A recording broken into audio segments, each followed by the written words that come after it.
La paz de nuestro Señor Jesucristo sea con todos los creyentes del Evangelio en el mundo y con todos aquellos que ingresen a este canal en búsqueda de respuestas bíblicas a sus dudas, a sus inquietudes, dadas tantas doctrinas diferentes hoy en las muchas congregaciones evangélicas en el mundo.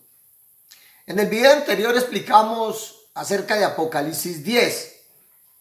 Hoy, continuando con la aclaración a los errores de cierta doctrina, vamos a hablar de Apocalipsis 2 y 3, donde la Escritura registra los mensajes a las 7 iglesias de Asia por parte de nuestro Señor Jesucristo. Esta doctrina interpreta privadamente que esos mensajes representan o simbolizan un periodo de tiempo de la iglesia del Señor Jesucristo sobre este mundo, sobre esta tierra, al que le llamó edades de la iglesia. Por la misericordia del Señor Jesucristo, vamos a mostrar, conforme al escrito está, que no hay tal cosa de que esos mensajes representen o simbolicen edades de la iglesia.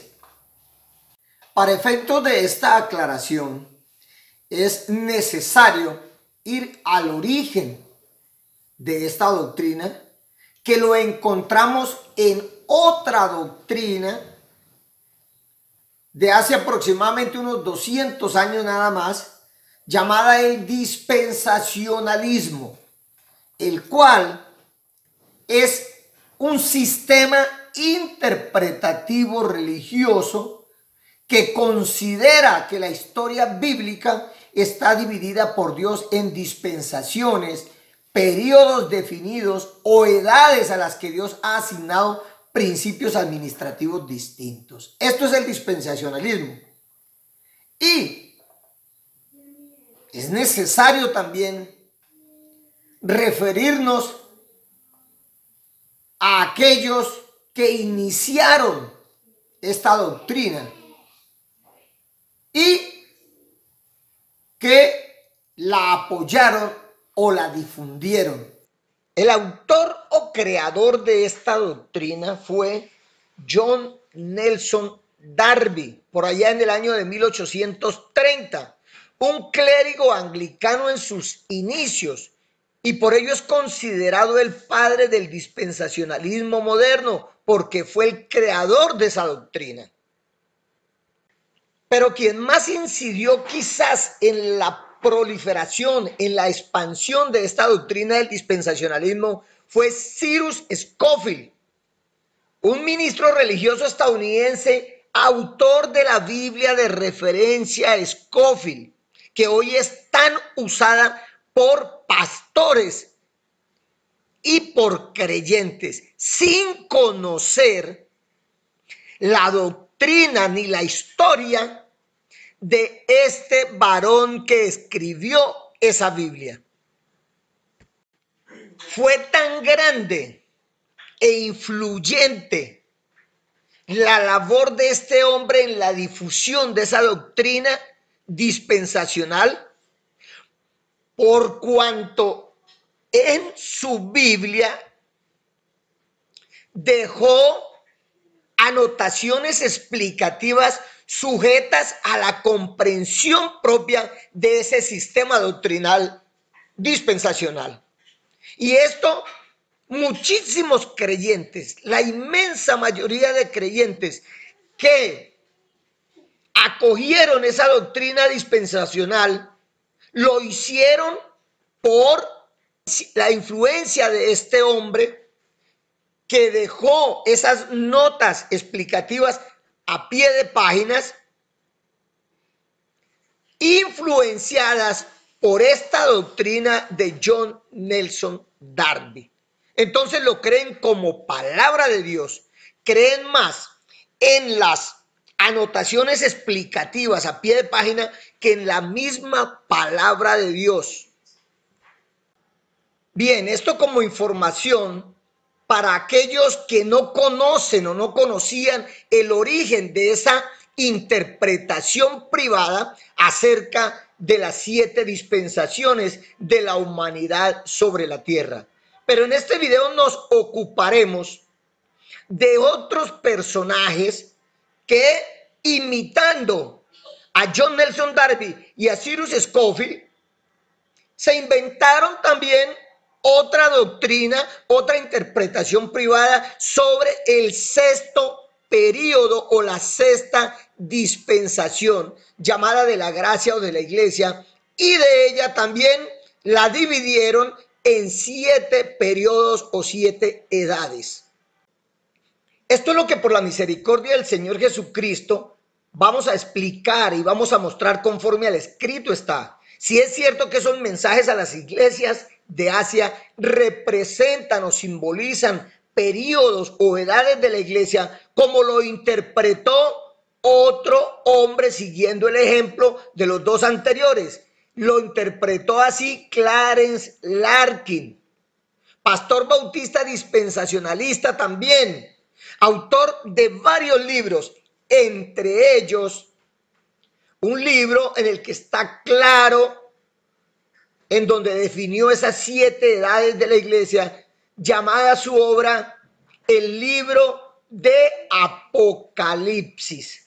Allí encontramos definidas incluso con fechas de inicio y de término de la edad, las tales edades de la iglesia. Este hombre es el primero, si no uno de los primeros, porque al menos yo no tengo conocimiento de otro anterior a él que haya tomado una de las dispensaciones de John Nelson Darby y la haya dividido también en 7 periodos.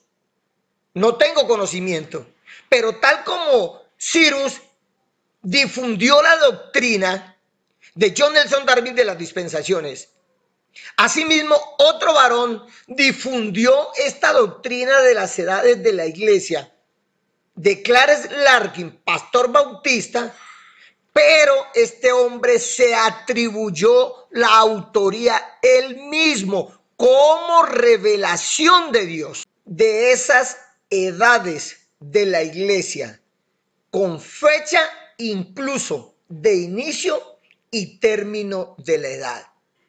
Pero si usted mira el libro de Clarence Larkin y el libro de este hombre que se autoproclamó también profeta de Dios, se dará cuenta que no fue tal revelación, sino un simple plagio de la obra de otro hombre anterior a él.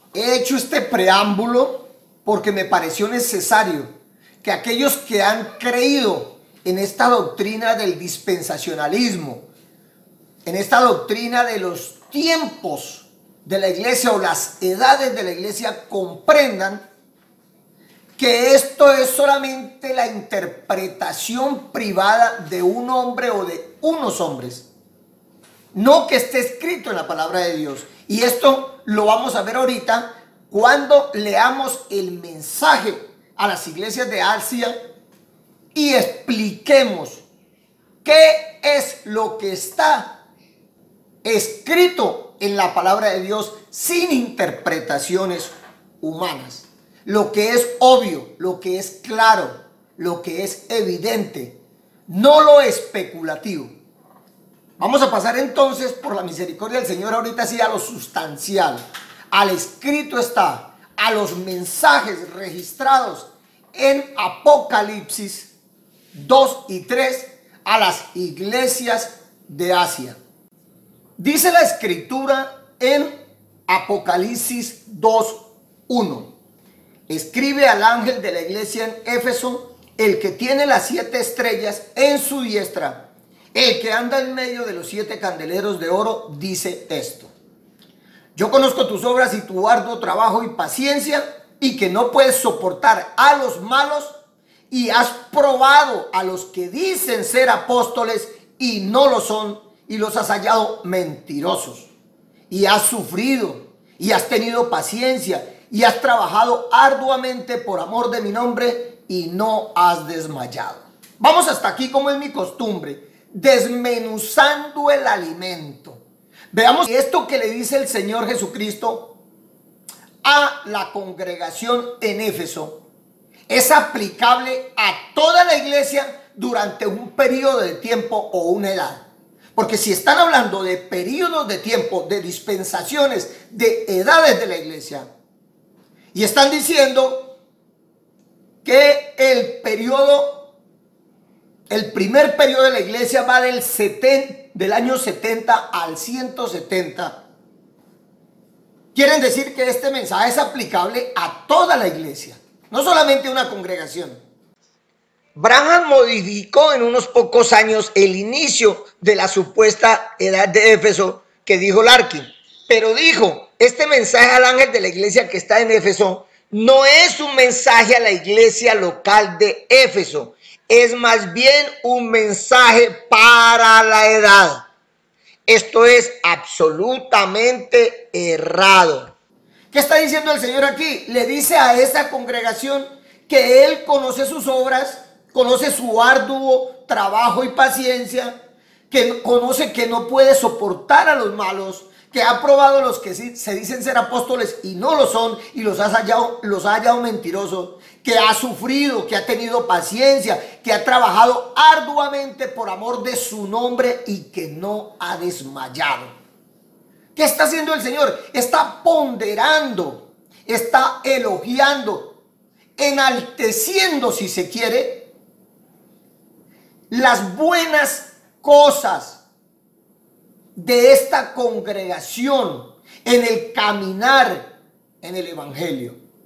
Está ponderando las buenas cosas de su condición espiritual, de esa congregación, no de toda la iglesia en una edad. Esto no es aplicable a una edad, puesto que estos son condiciones específicas, dirigidas a un grupo, que pueden ser aplicables también a una sola persona, a un solo creyente o a un grupo de creyentes que tienen estas condiciones. Entonces el Señor primero pondera, elogia, enaltece, pero luego a esta congregación le reprocha, si se quiere, reprende o recrimina lo que está mal de ellos o en ellos. Por eso le dice en el versículo 4, pero tengo contra ti que has dejado tu primer amor. Si aplicamos esto a una edad de la iglesia, o sea que ahorita o en el transcurso de las edades, ninguna otra congregación o la iglesia nunca dejó su primer amor. Pero si eso es particular, ¿a cuántos hermanos no les sucede que inician con un fuego grande? Creen, se arrepienten, se bautizan, viven con gozo su bautismo y duran un tiempo con ese gozo, pero empiezan a apagarse. ¿Cuántos hermanos hoy en el mundo no han dejado su primer amor? Incluso ¿cuántos no han dejado el evangelio y han regresado al mundo? Aquí está hablando que esa congregación dejó su primer amor y el Señor le recuerda eso. Por eso le dice, recuerda por tanto de dónde has caído y arrepiéntete y haz las primeras obras, pues si no, vendré pronto a ti y quitaré tu candelero de su lugar si no te hubieras arrepentido. El Señor aquí está reprendiendo, está llamando la atención por lo que espiritualmente está mal o no está correcto. Haz las primeras obras como cuando estabas llenos de gozo, como cuando estabas en tu primer amor. Esto, repito, no es aplicable a una edad, a un periodo de tiempo de la iglesia. Bendito mi Señor Jesucristo.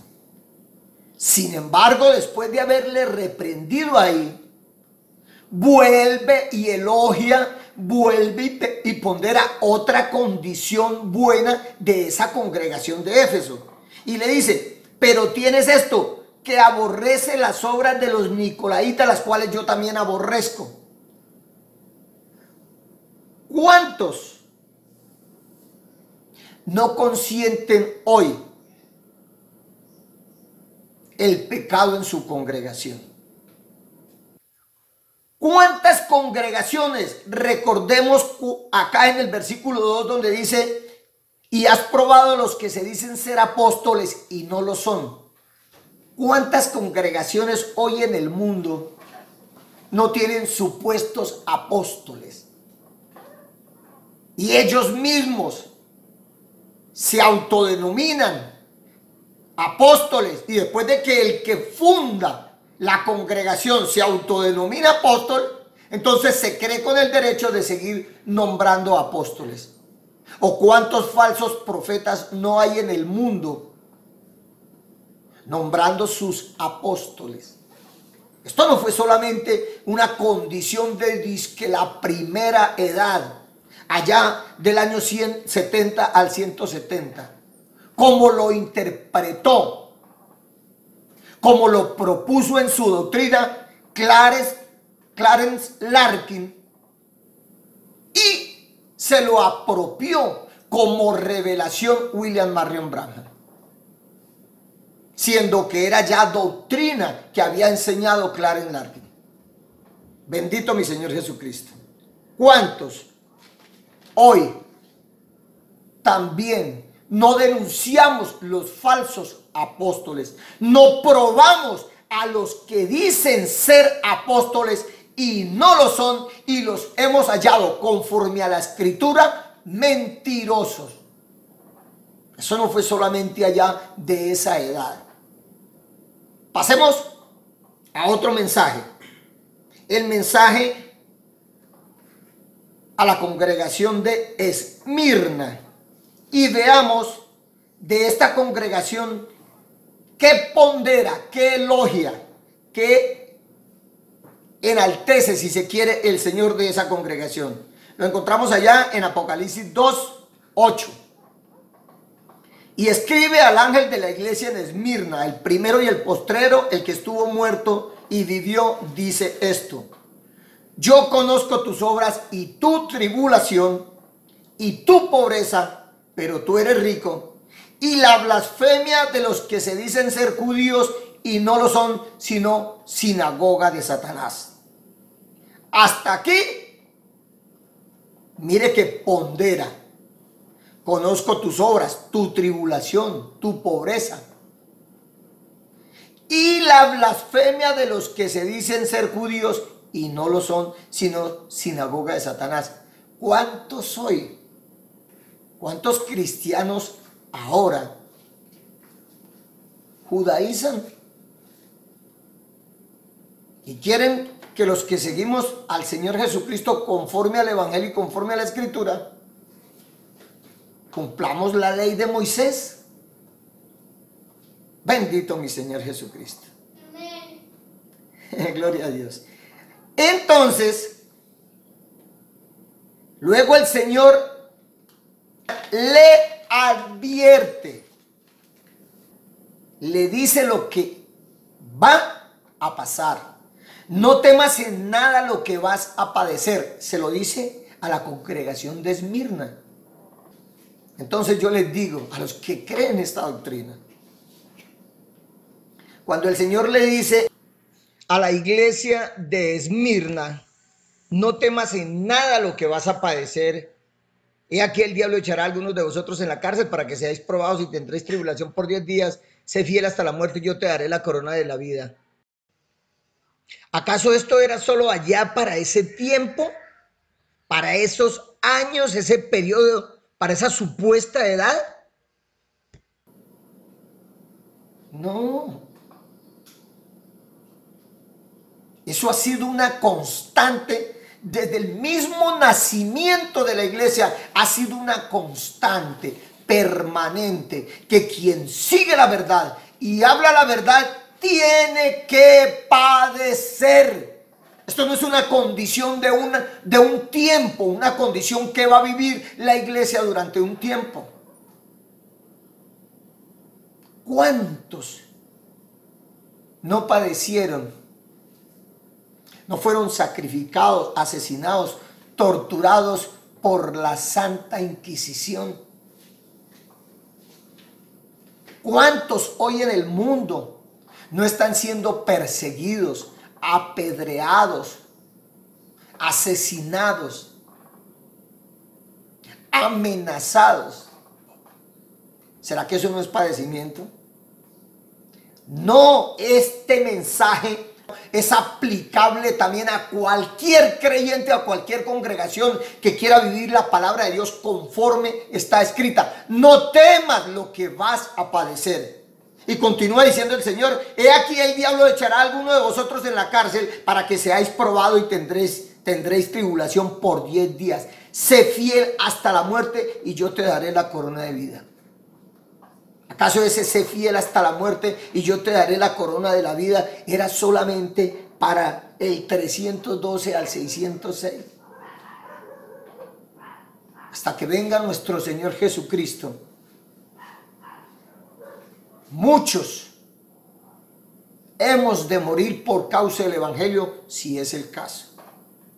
¿Acaso solamente allá el diablo, que el Señor Jesucristo le reprenda, echó a algunos de los creyentes a la cárcel? Bendito mi Señor Jesucristo. Y mire que en cada final del mensaje, a cada congregación, el Señor dice: el que tiene oído, oiga lo que el Espíritu dice a las iglesias. El que tiene oído, oiga lo que el Espíritu le dice a las congregaciones. Usted está haciendo bien esto, pero en esto está fallando. Por favor, mis hermanos, estos no son mensajes dados para periodos de tiempo allá. No, la palabra del Señor en estos mensajes no es para un tiempo, es para todos los tiempos. Vamos a la iglesia, el mensaje a aquella congregación en Pérgamo. Bendito mi Señor Jesucristo.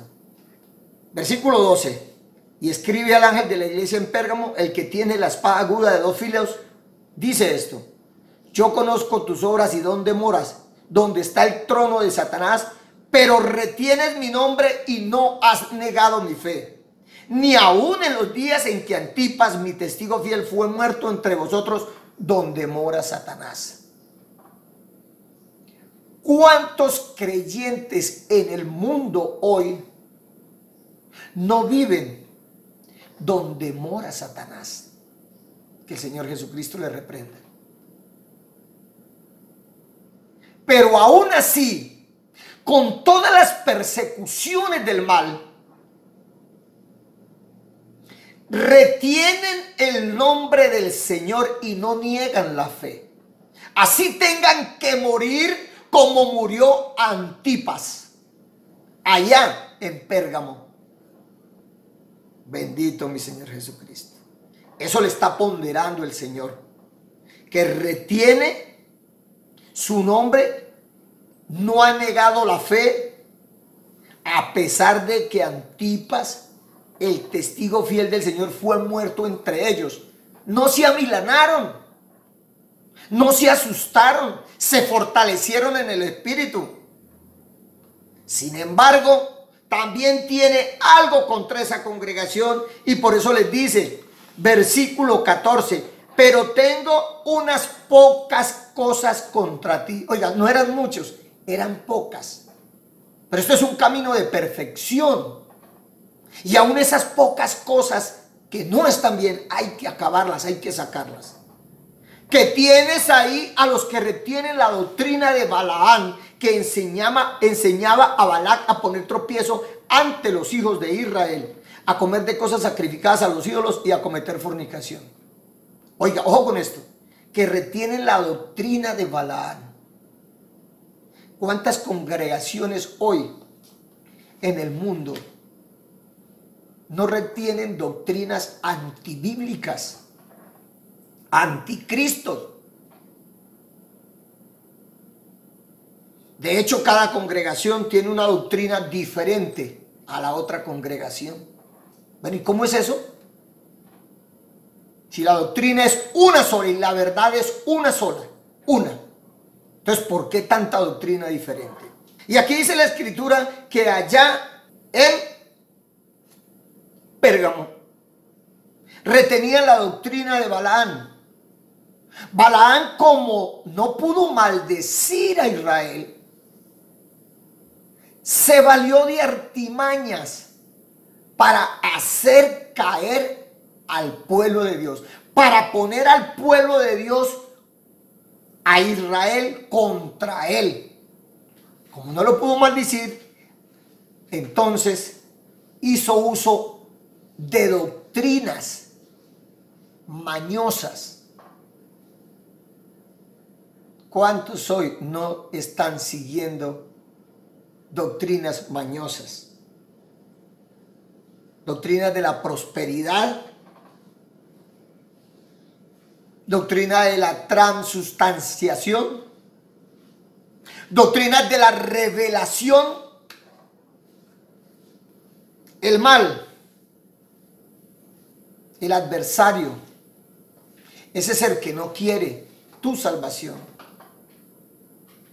tiene muchas herramientas para intentar llevarte a la condenación. Y quizás en estos momentos actuales la mejor herramienta es una doctrina con apariencia de piedad. La mentira sola, por sí sola, no tiene poder. Disfrácela de verdad. Entonces predican 10 verdades y meten una mentira, o 2 o 3. Y esa mentira se va aferrando a la verdad. Eso es lo que la Escritura le llama al Señor en su palabra, la levadura. Esa levadura se encarga de leudar toda la masa. Bendito mi Señor Jesucristo. No solamente allá en Pérgamo retenían doctrinas extrañas. Eso es lo que abunda hoy en las congregaciones creyentes, de creyentes. Bendito mi Señor Jesucristo. Pasemos entonces ahorita al mensaje a Tiatira, versículo 18 de Apocalipsis 2. Y escribe al ángel de la iglesia en Tiatira, el Hijo de Dios, el que tiene ojos como llama de fuego y pies semejantes al bronce bruñido, dice esto: yo conozco tus obras y amor y fe y servicio y tu paciencia, y que tus obras postreras son más que las primeras. Mire todo lo que le pondera el Señor a esta congregación. No a toda la iglesia, repito, en un periodo de tiempo, no, a esta congregación. Amor, fe, servicio, paciencia. Y que tus obras postreras son más que las primeras. O sea que estos no han dejado su primer amor. Antes, por el contrario, es más grande. Ese amor está creciendo y creciendo, porque sus obras postreras son mejor incluso que cuando empezó a caminar con ese primer amor. Sin embargo, también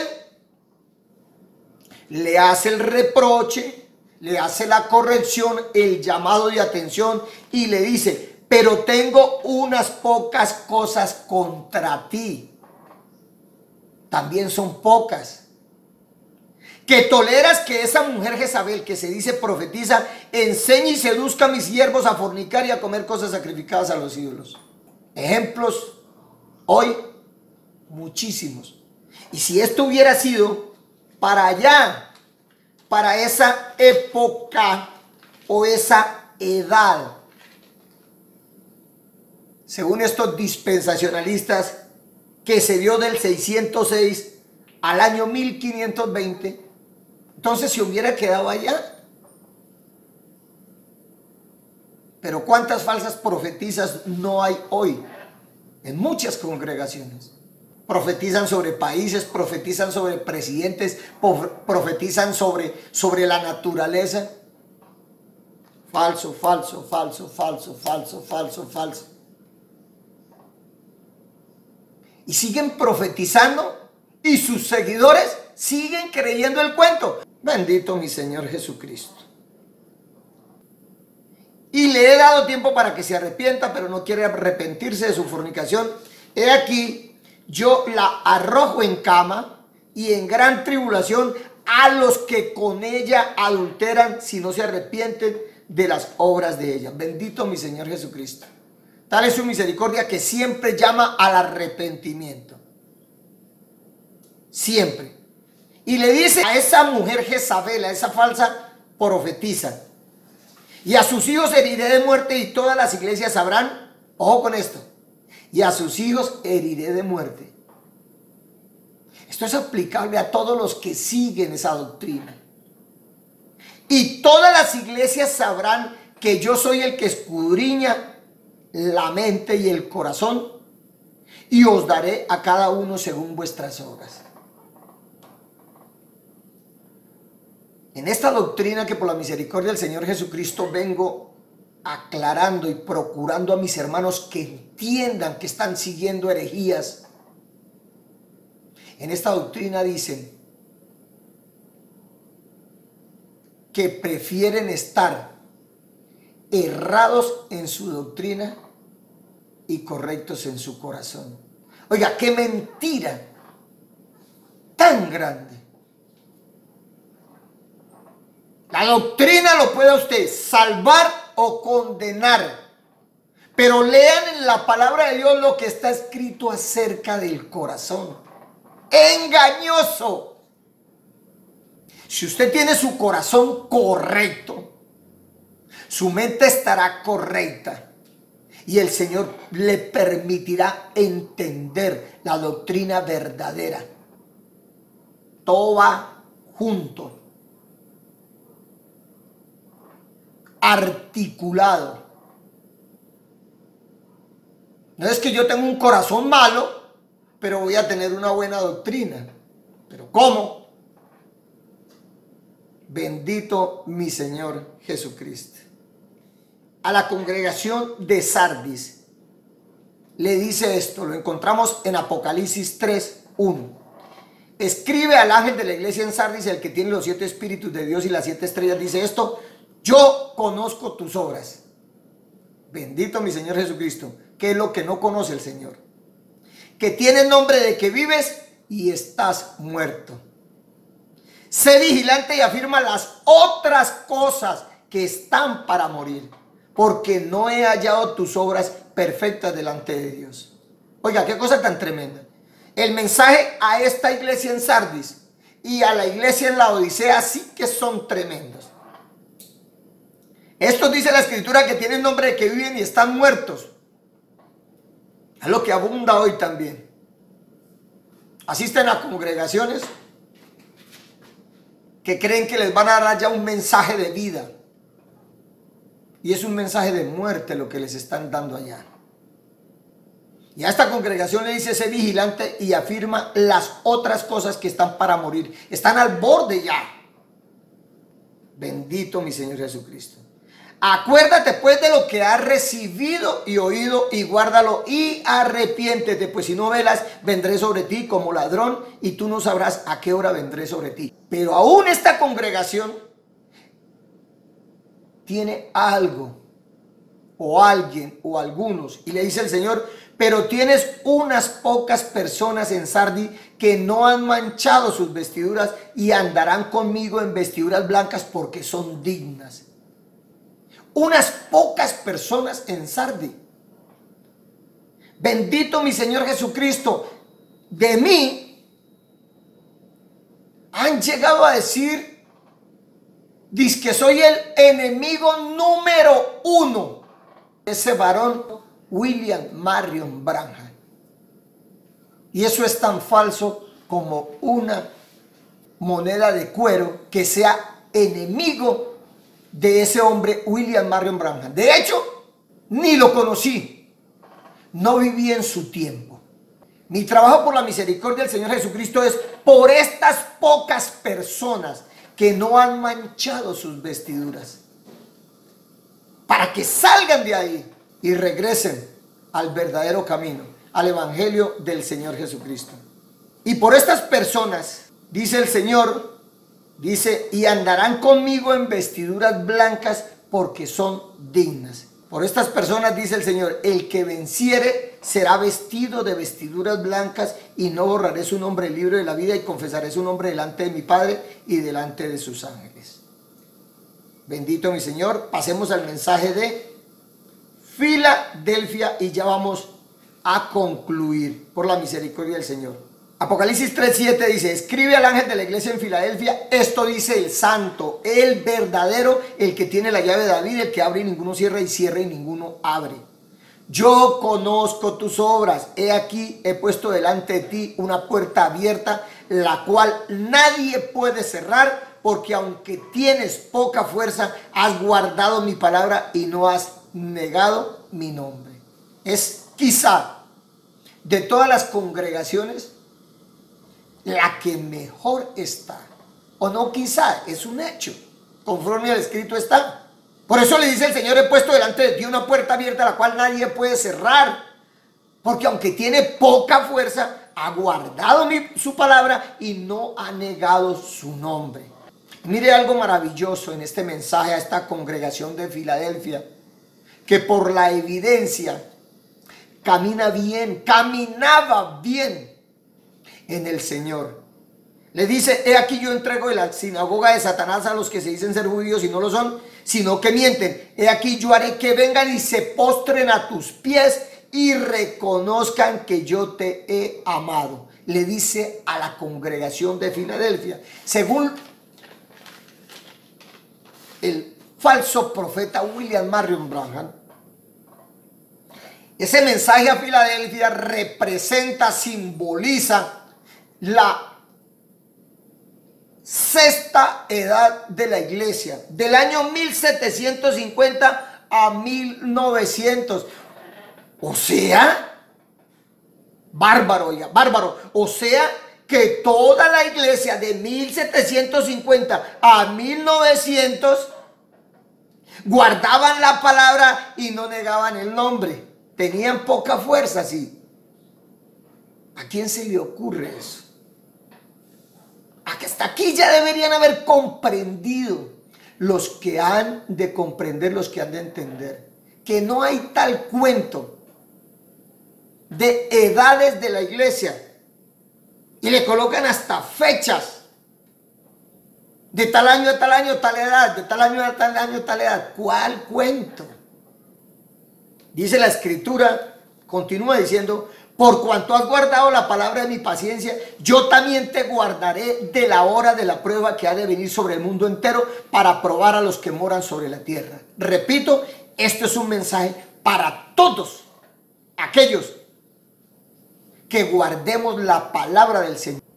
Bendito mi Señor Jesucristo. Versículo 11, he aquí yo vengo pronto, retén lo que tienes para que ninguno tome tu corona. Este es un mensaje de aliento. Vemos 6 congregaciones que tienen cosas que no son espiritualmente correctas, que no están caminando en perfección. A esta congregación en Filadelfia, el Señor no le haya reparos. Por eso les hace esa promesa de guardarlos de la hora de la prueba que ha de venir sobre el mundo entero, para probar a los que moran sobre la tierra. Y esa promesa no es para un tiempo específico, no es para un tiempo determinado para la iglesia en esa edad, en ese periodo, sino para todo aquel en todos los tiempos que como aquella congregación de Filadelfia, el Señor no le encuentre reparo. Hasta aquí debe estar ya absolutamente claro que estos mensajes a las iglesias de Asia no simbolizan, tipifican, representan periodos de tiempo de la iglesia, porque todos los mensajes, cada uno de ellos es aplicable hoy a cualquier congregación o a cualquier hermano. Esa doctrina de las edades de la iglesia, nacida del dispensacionalismo, allá de John Nelson Darby, es completamente errada. Es solo una interpretación privada que muchos han acogido como palabra de Dios. La inmensa mayoría, porque creen que todo lo que está escrito aquí en la Biblia, hasta los comentarios del que escribe la Biblia, son palabra de Dios. Y usted encuentra las dispensaciones entre versos de la palabra de Dios, entre capítulos. Y como lo leen ahí, creen que es parte de la escritura cuando son agregados a ello. Repito, interpretaciones privadas cuando la escritura dice que no podemos interpretarla privadamente. No podemos pensar más de lo que está escrito. No podemos agregarle ni quitarle a ella. Entonces, para concluir, vamos a ver el mensaje a la iglesia de la Odisea. Según este varón que enseñó esa doctrina del mensaje de la hora, que muchos lo consideran profeta de Dios, interpretó o plagió, tomó la fecha que dio Larkin como el año de 1900 en que empieza el periodo de la iglesia de la Odisea. Y si fuera así, que a partir del año de 1900, tal como lo vengo repitiendo, en que empieza la edad de la Odisea, entonces hoy toda la iglesia tendría estas condiciones que vamos a leer. Apocalipsis 3:14 dice: y escribe el ángel de la iglesia en la Odisea, he aquí el amén, el testigo fiel y verdadero, el principio de la creación dice esto: yo conozco tus obras, que ni eres frío ni caliente. Ojalá fuese frío o caliente. Pero por cuanto eres tibio y no frío ni caliente, te vomitaré de mi boca. Bendito mi Señor Jesucristo. De 1900 para acá, según estos intérpretes de la palabra de Dios, la iglesia está en esta condición. ¿A quién se le ocurre eso? Bendito mi Dios. Es cierto que hay una congregación que se ve plenamente identificada en estas escrituras, pero eso no quiere decir que toda la iglesia se ve allí. Versículo 17: porque tú dices, yo soy rico y me he enriquecido y de ninguna cosa tengo necesidad, y no sabes que tú eres un desventurado, miserable, pobre, ciego y desnudo. ¿De cuál congregación estoy hablando que se ve ahí reflejada, identificada, tipificada? Aquella congregación que es la empresa más rica de todo el mundo. Lleva casi 1700 años amasando fortuna, expropiando, robando. Visten con bordados de oro. Tienen estado y banco propio. Ellos dicen somos ricos. y nos hemos enriquecido y de ninguna cosa tengo necesidad. Y el Señor le dice, ¿no sabe que tú eres un desventurado, miserable, pobre, ciego y desnudo? Versículo 18. Por tanto yo te aconsejo que de mí compres oro refinado en fuego, para que seas rico, y vestiduras blancas para vestirte, y que no se descubra la vergüenza de tu desnudez, y unge tus ojos con colirio para que veas. Dios permita que quienes vean este video unjan sus ojos y vean el error en el que están. Repito, si la iglesia, el período de la iglesia de la Odisea que está aquí, el mensaje a la iglesia de la Odisea es aplicable de 1900 para acá, entonces ¿qué hace este siervo aquí sentado denunciando herejías, falsos apóstoles, falsos profetas, falsas doctrinas? Eso no es así, mis estimados creyentes de ese llamado mensaje de la hora, y de todos mis hermanos en las otras congregaciones que creen esa doctrina del dispensacionalismo. Solamente unos entre 170 y 200 años lleva esa doctrina de vigencia. Eso no es bíblico. Queda claro pues que estos mensajes a las iglesias es la demostración del estado espiritual en que está una u otra congregación, uno u otro hermano, y el Señor les pondera,